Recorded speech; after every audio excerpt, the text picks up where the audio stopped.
l'Ukraine, dont les investisseurs s'attendent à ce qu'elle se lance bientôt dans l'allongement des échéances de sa dette, a nommé Rothschild comme conseiller auprès de son ministère des Finances, selon des sources familières de la situation.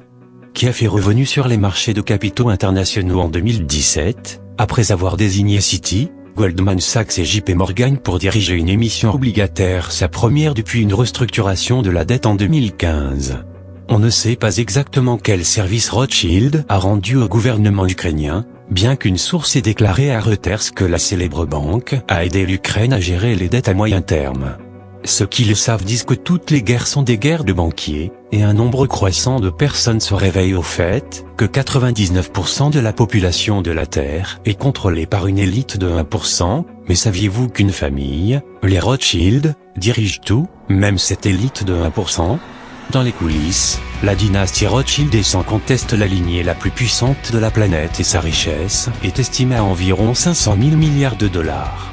L'ancêtre des Rothschild et banquier d'origine, Nathan Mayer Rothschild, a conseillé, pendant la guerre napoléonienne, d'acheter quand il y a du sang dans les rues.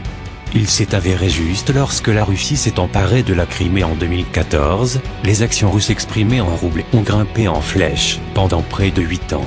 Les Rothschild capitalisent-ils à nouveau sur le sang? Le véritable pouvoir des Rothschild va bien au-delà de l'empire bancaire. Si vous n'êtes pas encore stupéfait par le pouvoir des Rothschild, je sais que vous l'êtes. Sachez qu'ils sont également derrière toutes les guerres depuis Napoléon. C'est à ce moment qu'ils ont découvert à quel point il est rentable de financer les deux côtés d'une guerre et ils le font depuis. En 1849, Gutlo Schnapper, la femme de Mayer Amschel, a déclaré « Si mes fils ne voulaient pas de guerre, il n'y en aurait pas. » Donc, le monde est toujours en guerre parce que c'est très rentable pour les Rothschild et leur lignée de banquiers parasites. Et tant que nous continuerons à utiliser l'argent, le monde ne connaîtra jamais la paix.